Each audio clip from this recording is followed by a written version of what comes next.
Man, Tweet Talk Podcast. Take us in, Raphael. What up, folks? Tweet Talk, episode 129. I am your host, Raphael Husbands. My co-host. Did you say hold on, Charles? Nice, so we went full countdown mode on him. Oh, yeah. We out here. Got my co-host, Charles Oglesby III, JD, a.k.a. Todd Millionaire. And today, we have a guest. But before that, just remind you guys, welcome to Tweet Talk, the Black Wealth Podcast, where we discuss building black wealth and we break down these financial tweets. And today we got a guest, the name of Dave, a.k.a. Coins and Culture. A.k.a. Mr. Whiteboard. Yeah, got to have those in the back. Always working, always coming up with ideas. I got to throw them up there as quick as I can think of. To the people who you are, Dave, let them know. Yeah, well, first off, I really appreciate being on you all's platform. This is the first financial podcast I literally ever listened to in my entire life. I used to just listen to sports shows and like pop culture stuff until I came across this podcast about 2 years ago. So, but me, I'm a home ownership advocate.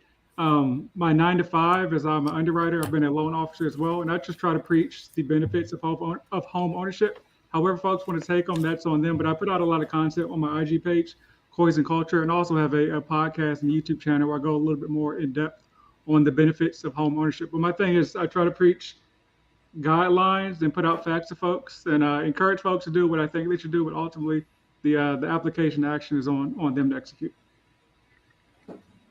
Cool. What's up, Charles? What's going on in our capital world?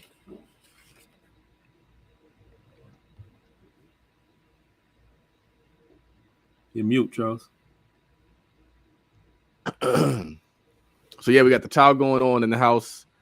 So the house is on the final stretch. Man, it's starting to look real nice in there, which is cool because if you look at like the before and after pictures, what we did with the outside of the house compared to what it looks like now, they're really gonna be blown away when we do the inside. And so what's really interesting about this this house and where it's situated is it's in what an area of Detroit called the North End. Very close to Wayne State University, very close to downtown Detroit. Very close.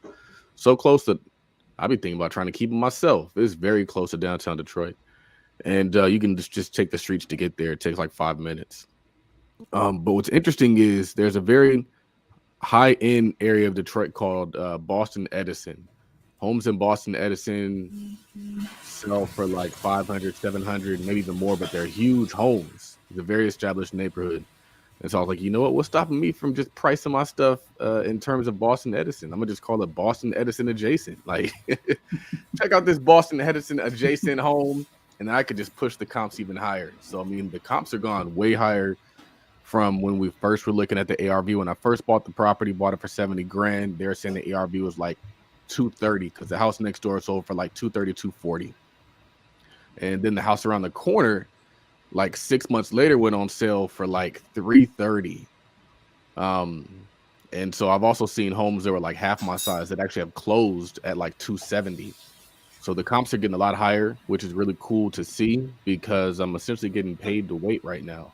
So as I'm finishing this process, the property is still appreciating, which is really cool. A lot of times you have that ARV and it's just a static ARV, but it's like the market changes and sometimes it's changing in your favor. And I think that Dave will actually be able to shed some light on this because I think that a lot of people are saying like housing market crash, stock market, or real estate is going to crash.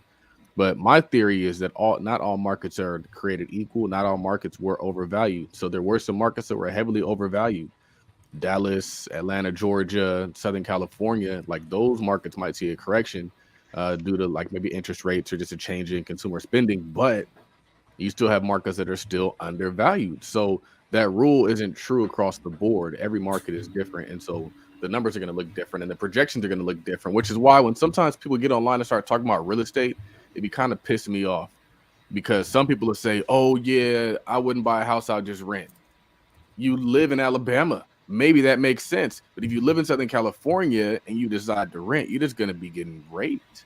And then if you do live in Southern California and you choose to own, now you're going to get so much opportunity just in the appreciation. So real estate is still where I'm at. And I like real estate. I like the stock market, but real estate is just so much more predictable. It moves slower. It's less liquid. Stocks, it can be tricky. So I do a combination of both. But yeah, that's what's going on over here. Yeah, if I could jump in real quick, 'cause I think it was interesting what you said. I'm not sure if you said it in jest or not, but like renaming the neighborhood. But that's what a lot of realtors do. You know, a location may have like a bad stigma or a bad name to it. Realtors will just come in and just rename the neighborhood, like Dumbo out in Brooklyn. They just directly under with Manhattan Bridge overpass. They just made that name up, and now it's $1 million homes out there. They'll just rename the neighborhood because it has a bad stigma. But yeah, they do that in like every city. Once things start to turn or they're about to turn to get rid of that bad stigma with the old neighborhood. But yeah, as far as like home prices in general, obviously no one can predict the future, but we can use the data and numbers from the past to inform our decisions going forward. And so, like since 2012, basically the last 10 years, home prices have actually only dropped 1 year, and that was from 2018 to 2019. And that drop was, I think, it was like from 385,000 to $384,000. Like so, literally less than a 1% drop is the only time home prices have actually dropped in the last 10 years. So really, honestly, no matter what like rates are doing, like home prices go up. I mean, folks need a place to live. It's cliche, but they're not making any more land. It's a supply and demand thing. Like sometimes folks look back at it and say, hey, a recession's coming, but a recession actually has no impact on home prices as well. Like 3 of the last 5 recessions, home prices have actually gone up. And the one of the 2 that went down was 2008, and that recession was literally due to the housing crisis. And so, I mean, if you look at any chart, the home values look just like the S&P 500. There are dips here and there, but ultimately they're going up. So I mean, as long as your plan is not to sit on a home for like 6 months and then hopefully you're expecting it to appreciate and go up in value, I mean, you're going to win in the long run as far as staying in a home. It's kind of my thoughts as far as what any market is going to do in general. So Dave, you in New York? No, I'm in Dallas. Would you say Dallas is an overvalued market? So value is obviously worth what somebody will pay for. And so homes in Dallas are still cheaper than a lot of major cities. And so folks feel that they can come to Dallas and get more for their money than they can somewhere else. And so people will still pay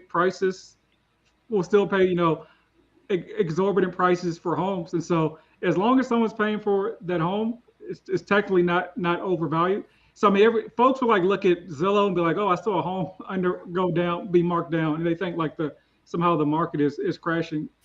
Folks, what I kind of see on my end is folks are just kind of doing like Hail Mary pricing. Is like, "Hey, I think my home is worth $400,000, but let me see if I can throw 420 up there and see if I can get it."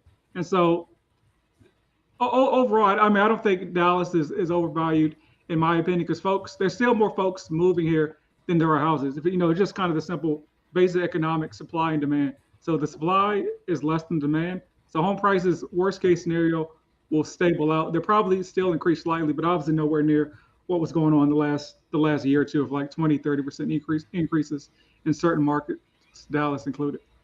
Yeah. Yeah, I asked because you were talking about the Dumbo and stuff in New York, because that's really true. That's what they did. They took these quote unquote bad neighborhoods, they moved in, bought them up, changed the name. It was like Soho and Dumbo, and they just made these names up, man. Yeah. They're doing that in LA right now. Interestingly enough, I did a podcast a long time ago with Al Harrington. Al Harrington was on Bigger Pockets. A lot of folks don't know who Al Harrington is, but the dude is a beast. And one of the things that he said is when you're trying to change a community, you got to change the name. Mm-hmm. You got to change the name. And I think that's so true just in general. If you're trying to change your life, you might need to change your name. If you've been living 25 years as DeMarcus and DeMarcus ain't paid off, you might need to change your name to D Millionaire or D Money or D Wealth and start operating that space. It's interesting because like a lot of kids are named after their fathers, which is cool if your dad gave you a name to live up to, but you running around with a name that you don't really like value. It's like, might have to change your name. They ain't gonna like it. You're not gonna like it. I'm not saying my dad definitely did his job, but like I know he feels the kind of way when people call me Todd. Because he's like, I named you Charles after Charles, who's named after Charles. And so it's like when people call me Todd, he like, oh, who's Todd? Who's Todd? Right. I know we've touched on this before, but what do you think changing your name? Well, you never literally change your name, but calling yourself Right. Todd Millionaire. What do you think that really did for you? It does a few things. I've talked about this before. The first thing it does is it reconditions you. You start looking at things differently. You start operating differently. Like no matter where I go, no matter how they treat me, I always feel like I'm the man. I always feel like I deserve to be there. If I'm at the Rolls Royce dealership, wherever I'm at, I don't care. I feel like I deserve to be there. And then what the other thing it really does for you is it changes what other people call you. And this is important because other people are going to be calling you Todd Millie, Todd Billy, Todd this, Todd that. And words matter. The words that people speak matter. And this is why I'm very big on not saying the N word, not calling nobody the N word, not calling nobody the B word, because what happens is you end up speaking it into existence. Other cultures know this, Raphael. Other cultures know this, and that's why they give their kids names that have a meaning. You'll be hard pressed to go to another culture and they got a name that they just pulled out their ass. Like, no, they thought about that name. They prayed about that name. They made sure that that name is going to be a prophecy over that person's life so that then they walk different, but everybody calls you different things. And as much as we like to say, like, you determine your worth, in a lot of ways, like what people call you determines your worth. And so if you in the space that you don't agree with what they calling you, you need to get about that space. I like that when I was working a job, I didn't feel like they saw my worth, but on the internet, I was that dude. In my community, I'm that dude. In my family, I'm that dude. And I was like sensing a disconnect. I was like, this doesn't make any sense because like everybody in my family knows I'm that dude. They know that I'm the one who actually accomplished something and went to college, got married, had a kid, all that stuff, bought a house. But at the job, they be treating me like I'm DeMarcus. And so, and so it's like, I got to get out of that environment. You got to get out of environments that don't call you what you want to be called because that matters. So on one hand, it's like, yes, I'm calling myself this. I'm professing this over my life. I'm focusing towards these things. On the other hand, everybody else calls me that too because that's all they know. They don't even know who I was or who I am. All they know is what I said I am. Right. And your family, they know you as, well, I don't know what they called you when you were young, and you don't have to share that, but your family might know you as Charlie or Chuck or Chucky or whatever. They still see you as this 7-year-old kid running around in shorts and no shirt, playing with mud in the backyard. So it's hard for them to like start calling you Todd Millionaires. Like, who are you? You changed your diapers when you was a kid, man, or whatever. I think like on that note, a lot of times folks are shaped by their environment. I mean, a lot of times what you see growing up is what you want to be growing up. So I think, hearing that, Millie or, Billy right now, it kind of changes your mindset as well. If somebody's always calling you that, it's in your head, and hopefully you're trying to live up to that goal or whatever name you've kind of named yourself as. So step one, name yourself. The step two is actually take action on that name that you call yourself as well. So 100%. Yep. So Charles, you had a tweet, man. You said the only thing you have to do to liberate your family for this is an old one, by the way, that I dug up. The only thing you have to do to liberate your family forever is to eliminate your housing expense. Man, that is so true. When you don't have a housing expense, you walk different. I got to make that the post. It's like the Usher. It was Ray J. It's like you walk different when you don't got a housing expense. The housing expense is the biggest burden on so many people. But I think what's really cool is I'm finding that you can get there a lot of different ways. I used to think I had to cash flow myself out of the housing expense. And what I mean by that is I thought I had to either buy a bunch of rental properties and cash flows into it, or I had to house hack and cash flow into it. And I did it different. The way that I did it is I accumulated a decent sum of money, and then I bought some consistent dividend paying stocks. Now, for me, the reason why I like it is because I've been dealing with a lot of very inconsistent tenants, and my bills ain't inconsistent. The bill wants to get paid. They might think their bills are optional, but my bills ain't optional. My bills got to get paid. And one thing I know about them dividends is they gonna come. They gonna come. They always come. They don't care how big the check is. They're like, oh, $5,000 here. Here's your dividend, sir. And so I never had to debate with the dividend company. I never got to do anything. I don't even got to show up. I don't got to answer no phone calls late at night. I don't got to be going back and forth with you about what you think is right. No repairs, no none of that stuff. And so my inspiration for people is to get it how you live, get it how you can get it using your expertise. It might come through business, it might come through vending machines, it might come through Turo, it might come through trucking, it might come through house hacking. I'm a huge proponent of house hacking. The problem is I got a bougie wife, and bougie wives don't want to share space with people. And so you got to figure out a way. But I just think that, man, the reason why I always know I'm good, at the worst case, I always know I'm good. I might not be able to go buy Gucci. I might not be able to go to get an expensive dinner. I might not be able to buy an expensive car, but I know that housing expense is taken care of. And it's not much you can shake from me, because one of the worst experiences of my life was when I was working a job. I had a great high-end luxury apartment in downtown LA, and the job decided they didn't want me no more. And at that point in time, everything comes into question. Now, where am I going to live? What am I going to eat? But most importantly, where am I going to live? That was my main concern. Like, I figure out how to eat. It's a lot easier to find a meal than it is to find a place to live. Because finding a place to live, especially in these places, if it was that easy, everybody would own a home. Everybody would be living their best lives. A lot of people are doing things that they don't really want to do. Also, I've had to go back home a few times. So I've had to, like, as a working professional, as somebody in law school, in all these different things, I had to go back home to do different things. And I never wanted to feel that pain again. And so that was one of the very first things that I did.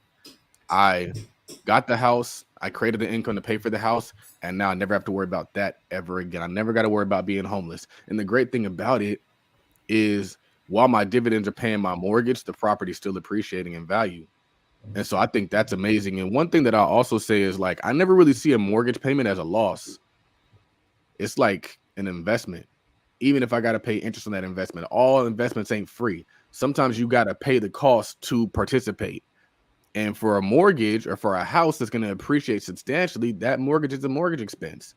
And so a lot of people, they're like always looking for something for free. They're like, I'm not going to be buying a house unless interest rates are low. I'm not going to be doing this unless I can get a crazy deal, because I don't want to be paying for maintenance and repairs. But some things, the expense is worth it. And I would say that the housing expense, the expense is definitely worth it. What you say, Dave? Yeah, just co-signing that. I was actually walking my dog this morning, and about 5 minutes from me, they're building these apartment buildings. And so, like last week, I went in there to see what the rent was in the apartments. So I'm in here right now. I'm in a 3-bedroom, 3-bathroom home. My mortgage is $1,000 less than these apartments that are for like the same 3-bedroom apartment that are like less than a 5-minute walk from my house. And so, just a big thing about home ownership is you can solidify like your living expense. One thing when I bought my first house, I house hacked it by accident. But one thing I wish I knew is, simple stuff like house hacking, using 3.5% down FHA to buy a multifamily property and have your folks cover, or your tenants cover the rent. But yeah, I mean, the only reason I go to work is because I have a mortgage. Literally, if I didn't have a mortgage, I'd be able probably to at least maintain my basic lifestyle. I have a wife too, so I don't know if she put up with that. I mean, not going to work, but I mean, your mortgage is for I don't know, 90% of people. That's the reason you go to work. It's because you have to pay the mortgage. So you get into this wild cycle where it's like, you want to be with the ones you love in this great house, but you gotta, go to work, leave the house 9-10 hours a day to go pay the mortgage, to get money to pay the mortgage in this house. So yeah, if you can eliminate that living expense, that is key. And so like you hear about house hacking. I mean, you can do the multifamily route. In my experience, I've always done like a single family route. I think a lot of folks sleep on the fact that you can just house hack a 2-bedroom condo like I did. I mean, you won't be living, quote unquote, rent free. But I mean, if it costs, I don't know, $1,500 to live in a certain area, and your tenant's paying $1,000 of it, you're winning. That's $1,000 you can put towards investing in your eventual financial freedom as well. So yeah, that living expense is probably why everyone that has a job that's listening to this podcast has a job to pay for that apartment or that home. Yeah, one of my favorite books, The Richest Man in Babylon. I read it when I was younger, and then I reread it, and he talks about owning a home. And I didn't catch it the first time I read it, but the second time I read it, or the third time I read it, I was like, that's gems. And he talks about how, like, the man who owns his own home puts more effort behind his work. Yeah. And I was like, that's so true. Because, like, when you own it, and this is why a lot of people who might not think they can be a homeowner don't hop into home ownership because they don't realize that like the home ownership grind comes after you own the home. The fatherhood grind comes after you have a child. Like you can't grind like a dad until you are a dad. You can't grind like a homeowner until you got them property taxes, and them property taxes is due. And so like everything that you want is on the other side of what you're afraid of. And the grind and the ambition is going to rise to the level of your circumstances. So you got to put yourself in some dope circumstances. Another thing I was going to say is that the whole house hacking, sharing a single family house, that's what I had planned to do. That's what my stepdad did. I thought it was the most genius thing ever. When him and my mom got married, which was in 2000, what he did is, because we were from San Diego. And so San Diego, very expensive to live. And so what he did is he moved an hour north, which is where we all kind of reside now. He moved an hour north to like the Temecula area. He bought a house for like $130. And I want to say was in his 30s, and he had 2 roommates. And those roommates paid for his housing expense. And in turn, he was able to put a jacuzzi in the backyard, just had cash. And I was like, that's how I'm going to do it. Like, if you are single and you can't buy a house, you need to house hack. Why? Yeah. Because if you are single, you probably got a roommate in that apartment that you're living in. Exactly. A lot of folks think they're too cool to have a roommate. Because like I said, you're either in an apartment or you're in a sharing with another person, or you're just in an apartment sharing a wall with somebody else. I mean, sharing a wall, that's a bar right there. You didn't. Yeah, I mean, in your early 20s, that's the time. In an apartment, you got a roommate. Yeah. So yeah, in your early 20s, that's the time to sacrifice. Like the 30-year-old you would thank you very much if you just house hack, sacrifice with a roommate for 3 to 5 years. That's really all you need to do there. And I think you mentioned as well, like you move back home with your parents. I mean, that's, once again, folks that have too much pride to move home with their parents. That's one mistake I made when I first got out the Navy. Was like, and I got a job back in Maryland. And my folks were like, hey, you can come live with me. And I was like, no, I got to be, that's kind of corny. I'm 25. I've been living on my own for the last 5 years. I don't want to live with my folks. But I paid $1,400 in rent for an entire year. So that's what, like $16,000 I spent just to live in a place so I could seem cool to other folks. Like, that's $16,000 that I'll never get back, when I could have just stayed at home for a year with my family and saved that money. Just I wanted to be cool in my own place. Speaking of staying home, y'all, somebody posted a tweet. Well, I posted a tweet. Somebody responded to the tweet. And my tweet said something about, it was a long tweet I posted a long time ago. And it was about like group economics, something like that. And his response was like, yeah, man, immigrants, what they'll do is they'll get up in one house all under one roof, and each person will buy a house. And I was like, that makes a lot of sense. The problem is we do that. We get up under one roof. You know what we do? We take trips when we buy Beamers. And so we got to think the bigger picture. You are in a great place too. And I made this, honestly, like when I was in that position, the only time I went home was when I was not able to work because I was pursuing an advanced degree. So law school. Or when I went back right before I was getting out of college, because like I lived on my own, and then I went back that last year of college to kind of like save some money to get ready to go out of college.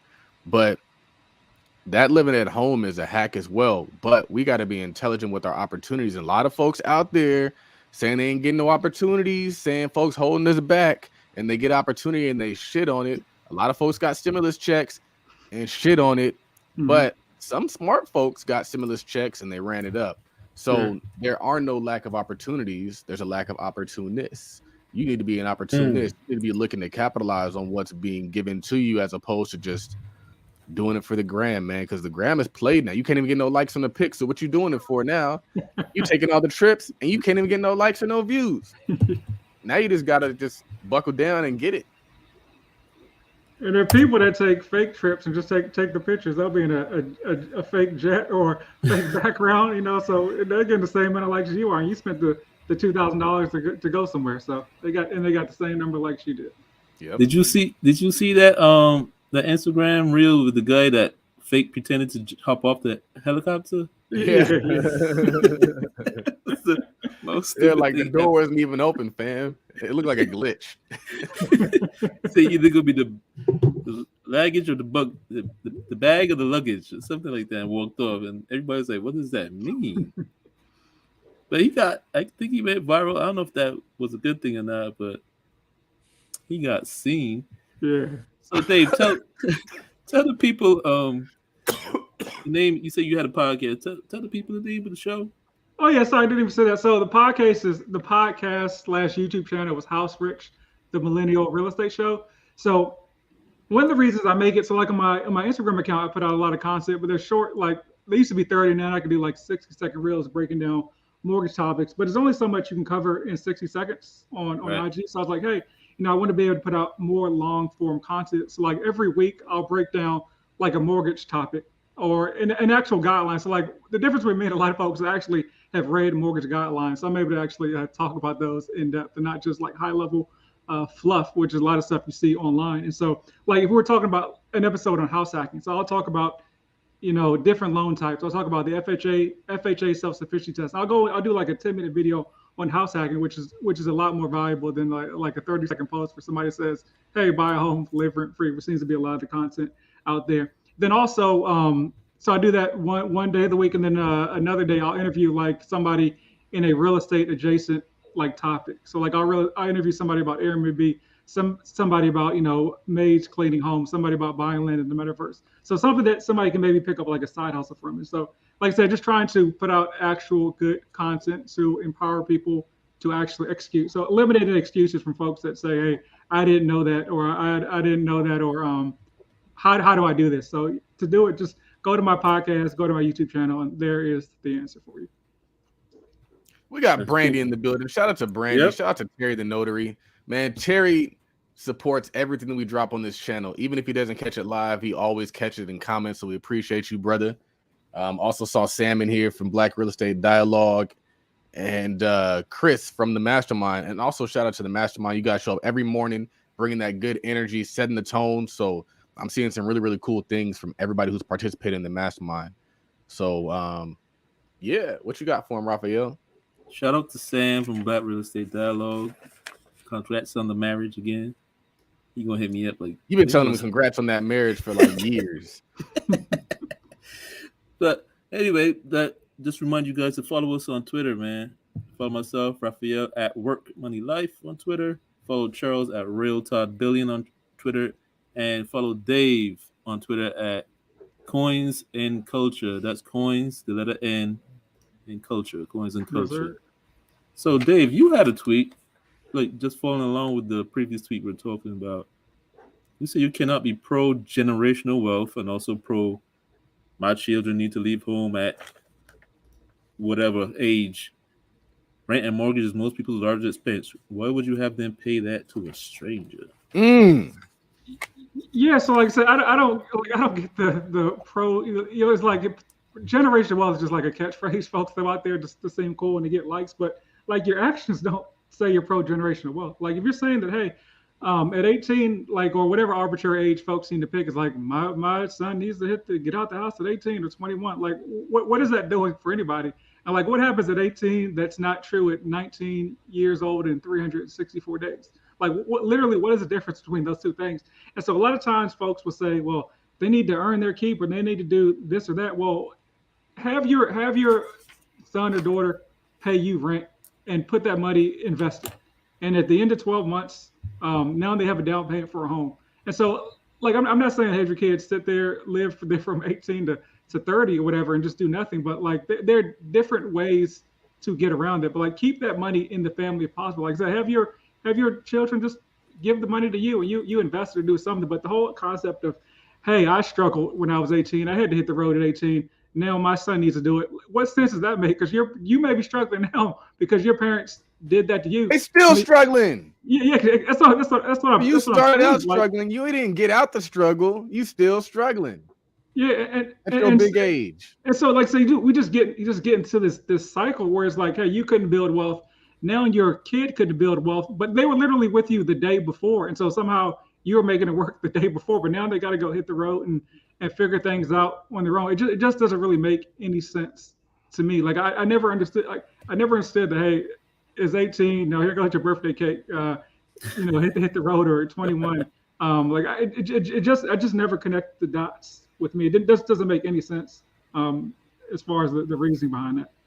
Individual, independent culture, we do it to a fault. I think that some things that we take from other cultures, we do them to a fault. One of them being feminism. We do that to a fault. Like folks were feminists, but they still stayed married. We took feminists and we just ran with it. Independence, we do that to a fault. Independence might be a good thing, but we took it and ran with it. And we started alienating children, separating the household, doing all that stuff, talking about they're strong, independent, something who don't need no nothing. And I think that what you said that was really important is two things. Firstly, that I think a lot of people, a lot of parents, the reason why they play that off on their kids and they say, "Oh, you need to go out there and figure it out," isn't by choice. If they had an abundance of resources, they would be able to help. But a lot of them disguise it as I'm letting you grow up, and really it's like I can't afford you, fam. I'm True. sorry, I can't do it. And then the other thing is that keeping the family together helps not just the kids, but also helps the parents. But a lot of times parents won't admit that they need help. And so they will kick you out, even though you could be contributing to upkeep in the household, contributing to whatever, just helping kind of take the brunt of things off the household. And so they'll actually make it difficult on themselves by making it difficult on you. And I've seen this happen a lot as dads get older. And it's sad, man. The dads who played their kids, they get older. And you know what? That's all you got is your kids. And now you don't even have them because you played them from the age 18 on. And so I think that everybody has to realize that everybody needs everybody. In other communities, they realize that like the old people need the young people just as much as the young people need the old people. Young people have energy, they have ideas, they have ambition. Old people have wisdom and resources. You pair those two together, and now you got $1 billion company. That's the reason why you see Bezos getting help from his parents, not because they just wanted to do something nice. That was a damn good investment. Yeah. It was a good investing in your kids is a great investment. It's not an obligation. It's not a mistake. It's not an L. Like, no, they gave him $200,000 and they turned it into probably $1 billion. They probably are billionaires off of their investment in their son. And if not billionaires, multi. And so we got to stop. It just doesn't make any sense, because what happens is you throw your kid out to the wolves. And what do the wolves got for him? Nothing. It's like if you don't have a plan for your life, somebody else has a plan for you, and it's not much. Right. So you throw your kids out to the community, they ain't helping them build no wealth. They putting them right under their foot and using them to their advantage and underpaying them and disrespecting them in the process. Here's the part that folks don't want to admit. So let's say you pick this arbitrary age 18 to send your kids out to the street. If they're not ready by 18, that's the parents' fault, like not theirs. If they're not ready by 21, that's the parents' fault. So I mean, you can have this arbitrary age, but you need to get your kid ready to do something, like whether it's a job, whether it's go to college. Like you need to get your kid ready to do something. It's not just hey, you got a year to get ready. Like it's the parents' job to get their kid ready. And here's the I don't have any kids out there, but in my opinion, if the kid's not ready by 18 or whatever, it's the parents' fault. And so like the parent needs to put together a plan to help the kid be ready by 18 or 21 or whatever arbitrary age they make up, if that's how they feel they want to do things. If you as a parent aren't in a place that you want to be, you might need your kids' help. I was going to talk about how, like, in both those firms that I worked in, the law firm that I worked in, it was a dad and son combination. The construction company that I worked in, there was also a family office. It was a father and son combination. And so, like, that's the hack. It's not kicking them out to go work for somebody else. It's figuring out a way for you guys to work together. I tell people all the time, like, man, if my dad helped me do this real estate stuff, I'll be untouchable. In fact, if you look at Lamont Woods, the dude owns like 100 homes. It's a father and son combination, black father and son. The black father has the skills. The young son has the mindset and the wisdom. You need them both. Yeah. So, Dave, explain to people. Tell us a little bit more about your background. You are a mortgage professional, correct? Yeah. So actually, I work in underwriting. So I was a loan officer for about 5 years. So basically, a loan officer is the tip of the spear in the mortgage process. They're essentially a salesperson. They should have a at least a basic understanding of the mortgage guidelines. But I currently work in underwriting, which the underwriters like the expert in mortgage guidelines. They're like the last line of defense as far as making sure everything's good to go and making sure that borrower is credit worthy when it comes to buying a home. Really, the big difference is a loan officer, a salesperson, a underwriter is deep in the guidelines. So when I was a loan officer, in order to be good at your job, you should understand like the mortgage guidelines. And so honestly, the reason I made the transition is just I just got to the point where I was just so annoyed with people and trying to convince them what I knew was right in black and white.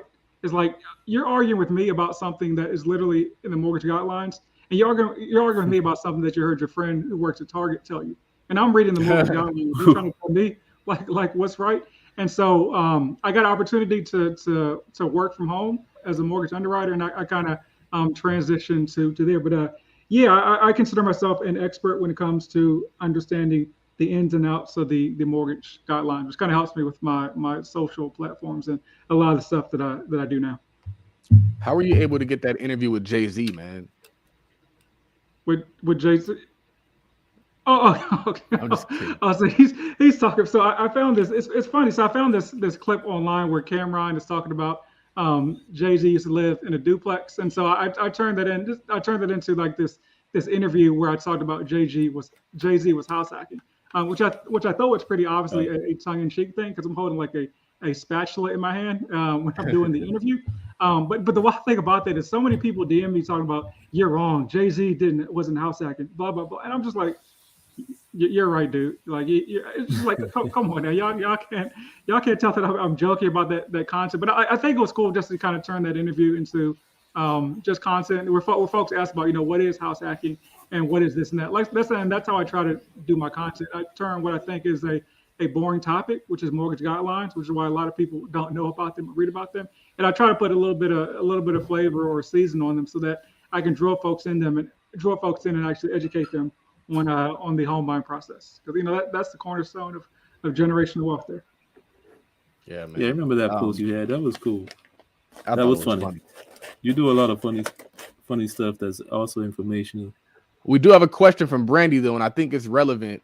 Mm-hmm. She said, what do y'all think about the massive evictions happening? I'm sure you guys saw that post on Black Millionaires. I want to say an entire complex of families got evicted. They said they got 60 days to get out. It was like 200 families, predominantly African American. It was in Atlanta, Georgia. Is this the beginning of things to come? And also, I mean, what's the response to that immediate, just like post? So I didn't see that post, but I'll kind of comment on just the housing market in general. And just like I just like to deal with data and numbers. And so the last numbers I saw were from April to May. And as far as home ownership, I know that renting is different, but home ownership and delinquencies, they've decreased the last 3 months down to I think it's like 2.5% nationwide is what like the number of delinquencies are. And actually from April to May, foreclosures actually dropped 12% as well to below pre-pandemic levels. So as far as from a home ownership standpoint, and people thinking people are going to default in mortgages, things are actually better than the media makes them out to be. So like I said, I didn't see this post. It seems unfortunate for those families there. But I will say this, I assume the eviction did not come out of nowhere. So I mean it's something to know on your end. You never know, like Charles says, you got to have more than one stream of income. I mean, I'm sure folks either unfortunately did not have jobs or lost their jobs and maybe couldn't afford to pay the rent or whatever. But like I said, when you're renting, someone else controls your future. Even if you are paying your rent, they could say, hey, we're going up on the prices, and either pay it or see you later, unfortunately. So that's another benefit of home ownership is you get to control where you want to live. The problem says, what were you going to say? No, I was just looking at the comment. Brandy was saying that was an ATL, but there's another one happening in VA where they have 48 hours to leave. I don't know if that's legal 48 hours. I don't know. The problem with me is one of my close family members, they came to me and they were just like spilling all their problems. And my response was, firstly, you got to change and then they'll change. And also you need to get up and work. I was like, I've been working. I was telling my mom this yesterday. I didn't just start working 3 jobs. I started working 3 jobs when I was in college. When I was in college at 22, I had a full-time job and 2 internships. And then I went to law school. And once I got to the end of law school, I had a full-time job, a part-time job, and I think like another part-time job in the library, just like checking out books or whatever, and just like studying. I've always had multiple jobs. And so my problem is I only know how to respond to your problems with accountability and work. So you come to me and you tell me that you got evicted. Like, well, what did you not do? I'm not trying to get the landlord to be nice to you. I'm not trying to get the landlord to let you stay. I'm wondering why when homes are selling in that community for $50,000, $100,000, you didn't buy one. I'm wondering why you aren't working with the people in that community to figure out how you guys can pool resources and buy your own damn apartment complex. I don't care about your problems. All I care about is your accountability. Why? Because nobody respects nobody like that. You might think that they respect you getting online, telling your sob story, getting on the news, and they just looking at you like these people are some pussies. They're literally looking at you like, man, that's some weak ass shit. Shout out to Black Business Click for the $4.99 sticker and super chat. Make sure you guys support us in the super chat, man. Everything that you guys invest in us, we get back to you. And so that might seem mean and hard, but I told my family member the same exact thing. I don't have no easy path. I don't have no sympathy. You come to me, you tell me your sob story. I'm not going to be like, oh, that's so sad. Let's cry together. No. Figure out a way that you can get it, and you can. The problem is you drinking and watching Netflix. So don't bring me your problems if you drinking and watching Netflix. I had another family member who came to me and he brought me this sob story. The dude watches every season of every show multiple times over. I have no sympathy for you. I don't got it. And you don't want it. You don't want sympathy because sympathy looks like a $1,200 check.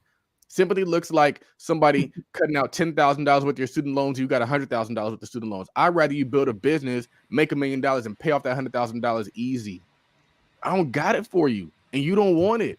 The true power comes in your accountability. You saying, "Oh, y'all want to evict me for sure? We're gonna show you." Put that chip on your shoulder and link up and say, "F you, man. We don't need you. We're gonna actually put you out of business, but not gonna put you out of business through protest. We're gonna put you out of business through collective economics. That's how we gonna do it, and we're gonna make sure that anybody who thinks they can come in this community and just push us around is gonna get a big middle finger because we own and we control this through money." Not through aggression, not through violence, not through not through begging Bernie Sanders. That's what I want for our community. I want for our community to rise up and be equal, not to consistently be under somebody's thumb. Because it's not just white folks who are keeping you under their thumb. It's every single community. Why? Not because of them, but because the approach that we're taking. The approach that we're taking, I would honestly think that, and I know if you collectively put all that money that they got together, they could buy whatever they want. Mm-hmm. They own it, they control it. It's going to take some work, but now what do you have? Your kids will never have that issue again because you guys own and control something. It frustrates me to see these things, and then people expect me to be just like, "Oh, poor baby, they shouldn't have done that." You got to always move like they can do that. That's why I made sure that my dividends take care of my mortgage. Because I approach every job as if they could let me go at a split second, and I'm gonna never let you have that control over me. I never forget we went to the lake. Also, shout out to Terry the Notary for another $5 super chat. He said he believes in hard work and ability to go straight forward. But we went to the lake about a month ago, and they had some jet skis. They're like, we're renting jet skis. And so they went out on the jet skis, and we just sitting on the beach, just like waiting for them to get the jet skis back, bring their jet skis back so we can ride them too. I was like, I'm gonna just go get a boat. And so I went and I rented a boat. And then like somebody had like a comment like, "Oh, you're always flashing your money." And like it kind of like triggered on me. I was like, I never wanted to be at the whim of nobody. So it might be rude, it might seem rude, but like I just have this mental thing. I can't do it, man. I cannot allow my happiness, my progress to be at the whim of another human being who gets to dictate what I can do, when I can do it, how I can do it. And that's why I got the money. I didn't get the money to buy Gucci. I got the money to have the power and control of my own life. And that's what our people need to be doing, is getting the power and control over our own life. It's embarrassing to me. It's embarrassing to me. Why? Because when they see me they see all of us. They don't just say like, oh, those are black people in New York. No, that reflects us all. That reflects us all. And so therefore, that issue should probably be an issue that we're all trying to solve, not just issue that they're stuck there trying to solve. And so when I saw it, that was my response. My response is always go out and get it, go out and build it. We got Dre in the chat. Shout out to Dre. That's just my perspective. I mean, when I did not see that post, but just when she asked, what do you all think about the massive evictions? It's just like chickens coming home to roost. Yeah. You gotta have common sense, man. When the government put moratoriums on paying rent, like you gotta know that sooner or later the bill was gonna come due, man. You can't just stop paying rent.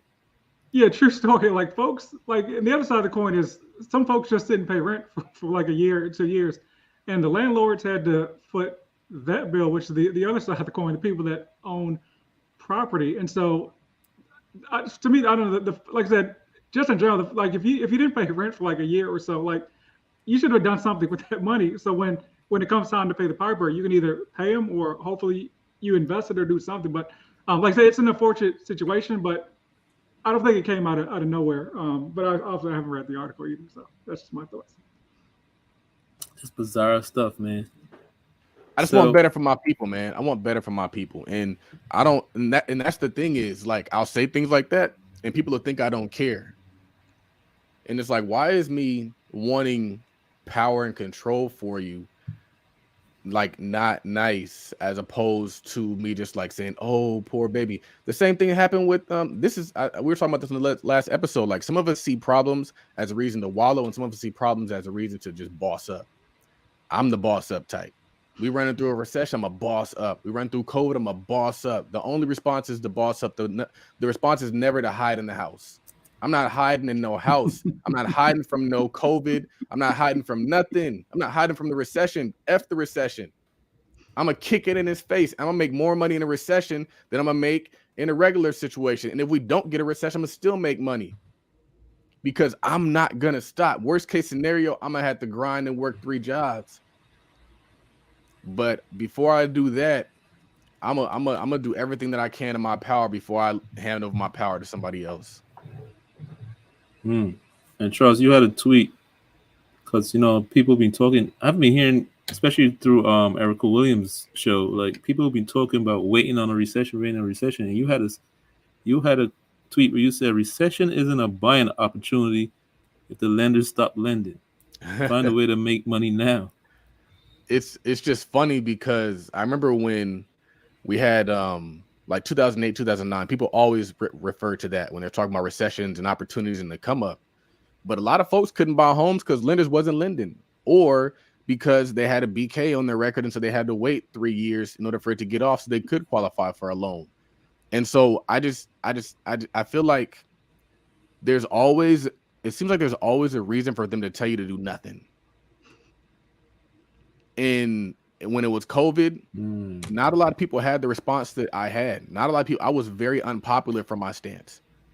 And now that we're through COVID, and it's like, okay, things are back to normal. Now it's like, oh, it's a recession now. And so what are people expected to do in a recession? Hoard their cash and do nothing. And what's going to be next? I don't know. A war, whatever. And I don't like that mentality that I'm seeing continue to be purported throughout the community and through online, is to do nothing. You got to do something. The thing is, there might not be a perfect solution. Going back to the eviction thing, there might not be a perfect solution to what they're going through, but they need to find one. And then as they're finding one, they might make mistakes and they might land on something new and innovative that they never thought of. That now it's like, hey, we just built this huge co-op and we just built little sections in here, and now we got our own little cubicle type deal. But if you don't do anything, if you don't take any action, you can't even find a novel and unique solution. And we're just like not doing it. And so I don't want people to continue to be sold fear, sold scary stuff, because it doesn't serve us. And that's how they control a lot of people, is through fear. That's how they control slaves, through fear. That's how they control employees, through fear. That's how they control Black people in general. That's how they win elections, is through fear. Oh man, he's so bad. If he comes in the office, he's going to put you back in chains. If he gets in the office, he's going to do this and that. It's just all fear. That's what they use against us is fear of the unknown, false evidence appearing real. And I just want folks to start seeing. I don't think that I have the ability to just take somebody's conclusion as the conclusion anymore. Law school kind of prevents you from doing that. You have to question everything. You have to question what you watch and read and what you're hearing. You have to. But a lot of people just adopt what's being said as word because they don't want to do the thinking. And thinking is hard work. They're like, well, he said. I'm like, I don't care what he said. I said this. I said, I'm doing this. I looked at the data. I looked at the information. I did the education in terms of, and as Kanye says, and I said this. And I believe in me because maybe that recession talk or COVID talk is true for them. Let them keep that. It ain't true for me, though, because I found I'm going to take a different path. And it worked for me. I'm not telling you some stuff that didn't work. I'm telling you stuff that works and is continuing to work because there's always going to be people that speak fear into your plans. It don't matter what your plans are. It does not matter what your plans are. The recession and COVID is just the most obvious examples. You could tell somebody, I want to open up an ice cream stand. Ice cream ain't going to sell, blah, blah, blah. You could tell somebody you want to, I'm sure Dave, when he said he wanted to leave lending and go into being an actual underwriter, there might have been some folks who was like, well, why would you want to do that? It's more money over here, blah, blah, blah. I'm sure, Raphael, whenever you get ready to make a move, there's always somebody pushing fear on your plans. And the fear sounds good. It sounds compelling. And there's also people who think that they know your life better than you know your life. They don't know your life. They don't get to dictate what you do. Yeah, so one thing that sticks out to me from my time in the Navy is one of my chiefs told me that no decision is a decision. So a lot of people think it's like, hey, I'm sitting around to make a decision. I'm plotting. I'm thinking about doing something. No, every second or every moment you take to not do something, you're deciding just to stay in the same place you already are right now. So not making a decision is actual decision. A decision to stay the same. And so talking about the fear component, the same folks right now that are talking about, hey, don't buy a home because it's going to be a recession. They're the same folks that were saying in 2020, 2021, don't buy a home because homes are priced too high. There's some same people that are saying in 2018 the exact same thing. Hey, rates are high right now. Wait till rates get lower. Rates got lower in 2020. They still didn't do anything. It's just, I always say look at folks' track record to see what they did in the past. Not necessarily what they're saying, because anybody can say anything and kind of move with the wind. But if you actually look at the track record of folks that are telling you what to do now, it's probably just so what they said in the past can be correct. Not necessarily have anything to do with the actual data or what's going on as far as the recession, home prices, etc. Good news, you better keep the foot on the gas. Bad news, you better keep the foot on the gas. I think a lot of people who don't do anything, that's just their mentality. COVID's just the excuse. They wasn't grinding before COVID. They wasn't grinding before the recession. And they ain't gonna grind after the recession. And so you gotta be careful who you let communicate with you. This is why a lot of successful people don't be around other people who aren't successful. The energy's not the same. You bring them an idea, and all they do is they figure out ways it can't work. He said, people who overthink are just looking for reasons why it can't work. Yeah. All they're doing is saying, well, what if the sky falls and then it ain't no more sky, so we can't get no more plants? And if I can't get no plants, the cows can't eat, and the cows can't eat, then I can't eat steak. Bro, we're talking about investing in the stock market. You talking about the sky falling. Yeah, so when it comes to being a landlord or house hacking, folks will say what happens if my tenant doesn't pay rent? And my response is what happens if they do? I mean, they're more likely to pay the rent than to not pay the rent. So let's look at the most likely scenario and not dwell on the least likely scenario and just be a mannequin and sitting there doing nothing.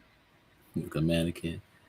And Dave, you had a tweet where you said the same people saying, aka hoping, there'll be a housing crash were the same ones telling you not to buy real estate the last 2 or probably 10 years.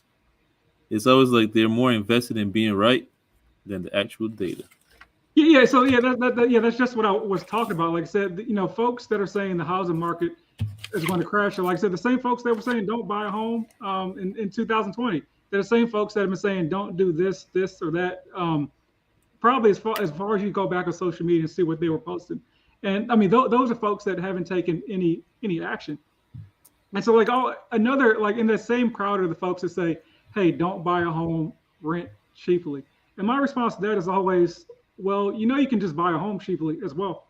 Like, your landlord is paying less for their mortgage than you're paying for rent. That's the whole point of being a landlord. No landlord is like, 'Hey, I got a $2,000 mortgage. Let me rent you this property for $1,500 out of the goodness of my heart.'" And so, like, you can buy cheaply, or easier, 2-3 years ago than now, but you can buy cheaply just as easily as you can rent cheaply. The thing about buying cheaply is you're locked into that mortgage for the next 30 years or so if you choose to be in their property for 30 years. But fortune always favors the action takers. It's a lot easier to be a contrarian than to be an action taker. And you may stumble here and there, but you learn from your lessons, and then you move forward. That's a bar. I was talking to my mom. So my parents' story is very interesting. They're the people who kind of got me interested in real estate. When I was really young, my mom bought a condo. She paid $90,000 for this condo in San Diego, sold it for $160,000. And I was like, "What? You just made $70,000 just for living?" And when she did move into the condo, before that, we were renting an apartment, and she actually, the rent was cheaper than the mortgage. And so she was like, "It just makes too much sense to buy. Why aren't more people doing this? Because they're misinformed and because they're sold fear." And so she did that. And then we moved in when she got remarried with my stepdad, and he had a house they paid $134,000. I think they might have sold it for like $250,000. They used that money to pay off student loans and to put a down payment on the next house that they bought. The next house they bought, they paid like $700,000 for, a huge house, like 4,000 square feet. But they bought it at the top of the recession, ended up losing that house. But like, they knew the power of real estate. And so they had to go through what they went through. While they went through it, they had to move into an apartment, suck it up and grind, but they always knew they were going to be owning something. So they bought another house. I want to say they paid like $334,000, and I think they bought it like 10 years ago. $330,000 for this house. The mortgage is like $2,200. And the reason behind it is they said, we don't ever want to buy a house that requires both of our incomes to sustain it. We want to buy a house that, worst case scenario, one person's income can take care of this mortgage. But now that house is worth about $700,000. And so now they have even more equity, but now they're like, nah, we're not using no equity to put into the house like they did before, because we'd rather, we don't want our toys to be attached to our home. And so before, if you pull out a home equity line of credit, that attaches to your mortgage. So if you default on that toy, if you default on that pool, they're taking everything. And so my mom recently went out and she decided that she wanted to build her own business. Her mortgage is $2,200. They can afford to make that off of nothing. And then my stepdad, he's doing what he's doing, starting his own business. The reason why they're able to be entrepreneurs is because their mortgage expense never changed. So what might have seemed like a little bit 10 years ago was nothing to them. It's a drop in the bucket to them. And one of the cool things that I noticed when you rent an apartment is like that first year is usually tight. And then that second year, you're usually all right. Like usually you're like, okay, I can handle this like rent thing. This is good. But the problem is then they be coming up behind you and saying, no, we're raising the rent. The mortgage didn't do that to me this year. This year, my mortgage, and that's honestly the reason why I'm even more comfortable this year, more confident this year, is because my dividends have grown over time. Every quarter they increase the dividend. So my mortgage stays the same, but my dividends increase. And so I just get more and more comfortable. And so that's a true hack that a lot of people don't tap into, is like, yeah, it might seem tight now, in 5 years it won't. It might seem like you're taking a loss right now. In 5 years, you'll be more than comfortable. So focus on the 5 years, and then plus you have some equity. It just doesn't make any sense to rent. It doesn't make any sense to rent. And I don't care if you're living in a high rise in Dallas. I don't care what you're doing. It don't make sense to rent. Yeah, I saw an article where rents in Miami went up 41%, like year over year. Like I don't get it. Like 41% in 1 year, and it's partially supply and demand, and then partially it's just because. I mean, when you're renting, your landlord could just raise the rent just because, and so you got to deal with it. If there are more people willing to pay 41% more than you are, you either got to cough up the money or move out. So yeah, own some stuff. And always know that there's no such thing as a free lunch. A lot of people, they think, I rent, but I don't pay property taxes, or I rent, I don't got to pay for maintenance. I don't got to pay for that. Like, you paying. It's all baked into your rent. Your landlord's not taking an L. And I'll say another thing. A lot of folks, right. or like, how do I get the money for a down payment or to buy a home? You got to just buckle down and budget. I mean, you're in your lease right now for at least a year. Put together a budget to figure out, well, work backwards to find out, what home price you're trying to find, and then put together a budget to figure out what you need for a down payment. Like in my experience, people, especially people putting down like 20%, which you don't need. The minimum is either 0, 3, or 3.5% based on what loan program you're using. But the folks that are putting down these big chunks of cash, like 20% down to avoid PMI, they get it from one of two places. One, they're getting it from their parents, or two, they're getting it from the sale of their previous home.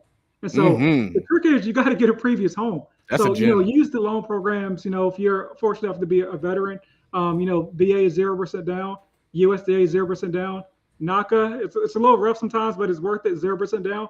Or use a conventional loan, 3% down, 3.5% down FHA, and get in that home and build some equity. Like you're not building any equity in an apartment, even if you're in a situation where your landlord's not raising the rent. If they're not raising the rent, it's because your rent was probably they're not raising the rent for two reasons. Either their mortgage is so low that it doesn't even matter, like they bought their property 10, 20 years ago, or they were just overcharged you on the first time, and they're just like, hey, I'm gonna let rents level out. If they haven't said anything, so it's all good there. But yeah, buy you a home, build some equity, and that's how you kind of expand on buying other properties is by using the equity in that first property if need be.